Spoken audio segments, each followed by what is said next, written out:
I'm good. How about y'all? All right, good. I don't want to run out of time with you. So let me tee you up and slide to the side. Focus games tomorrow. We're going to get it going at noon from Ireland. And everybody's kind of fired up about this game. Kansas State and Iowa State across the Atlantic. K-State favored by 3. Larry? Well, I mean, usually we're not starting off with a top 25 game in week 0, right? Yep. So, I mean, these two, this is a little bit of a rivalry. I mean, it's Farmageddon, people are calling it. Okay. I like that. As old farm boy, right? I like that a lot. So here's the thing, we don't know a whole lot in week 0 or even week 1 sometimes, but a lot of the times you read the tea leaves of where lines have moved and what public people are doing, right? Okay. I just want to put that out there. Sure. So this game, hey, look, Iowa State has 12 guys, has 12 returning starters. K-State has 10. But everywhere you look is all over K-State. Mm-hmm. And for that reason, I'm going Iowa State +3. And if you want to look at the over-unders, the 74% of the people are on the over. And you know my deal on that is I always say 70, 75%, I go the opposite. All right, very good. Okay, Larry, and then more action coming up tomorrow. UNLV, Dan Mullen now in charge, and the UVA transfer, Anthony Calandria. Is he going to be the starter? It's Idaho State at UNLV. UNLV, 26.5-point favorite. Yeah, well, so Orji, I think they've announced that Orji, the kid from Michigan, is going to start. But Alex Calandria is Orji, okay. Yep. But Calandria is going to play. He's going to play both of them, he said. All right. I mean, let's be honest. We know Mullen. He wants to show that offense off, and I think they will. But I also think he's the guy. He's been around long enough that he knows when a team gets defeated, right? Yeah. So I don't think you're going to see. I don't think you're going to see 50-10. I don't think he'd do that. 85% of the money on this game right now is on UNLV. Oh my goodness. For that reason, and the fact that it's jumped almost 4 points since opening, I like Idaho State, just because I don't think Mullen will run it up on him. Also tomorrow, and now we move into the evening, 6:30, Kansas Jayhawks at home taking on Fresno State. Kansas favored by 13.5. Yeah, I think this is, Kansas had a little bit of a down year last year after having, such a spectacular season before. The Daniels kid is back. Remember last year he got hurt a little bit. Mm-hmm. I will say this: Kurt Warner's kid is the quarterback now for Fresno, and if you paid any attention to him, man, he's just like his dad. He wings it around. So, oh wow, okay. Yeah.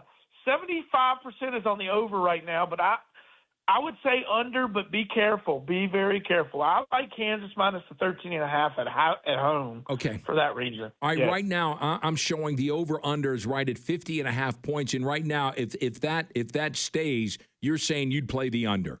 I would play the under only because it's moved up from 48. Okay. Very good. And continuing again, these games all being played tomorrow.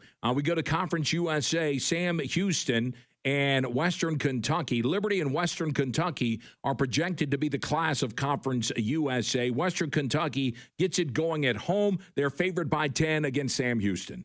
Yeah, so we talked about Western Kentucky last night. I mean, They're kind of the team that's on Liberty's heels. So this line opened at -7. I think the thing that people may not know about Western Kentucky this year is they've got a transfer a star quarterback from the D2 ranks. He was averaging like 5,000 yards. I mean, the kid was throwing So the key is will he jump into a new system and go? West Kentucky, that's all they like to do anyways, throw. I would say the key is Phil Longo's taking over at Sam Houston State. And in terms of returning talent, I would say the best of the four, the best unit would be the defense for Sam Houston State, but we're going to go Western Kentucky with that quarterback minus the 10. Okay, and final spotlight game. Oh, look at here, Randy. We have an Atlantic Coast Conference team in action. Although they're on the Pacific Coast. Yes. Snicker. You got it. Stanford. Hey, Larry, Stanford is flying over to Hawaii. And I was looking at their last 4 seasons. You think of Stanford, you think traditionally they're capable. Their last 4 seasons, this jumped off the page at me. 3-9, 3-9, 3-9, 3-9. That's not that. That's how you get your coach fired and end up with an interim coach installed by your general manager Andrew Luck. There's some weird stuff going on at Stanford. Hawaii's favored by 2. Yeah, and you got to hop on a plane and go four hours west, right? Yeah, that's right. You got to go out. You got to go out to Hawaii. Here's the thing: this line opened at Stanford -2.5.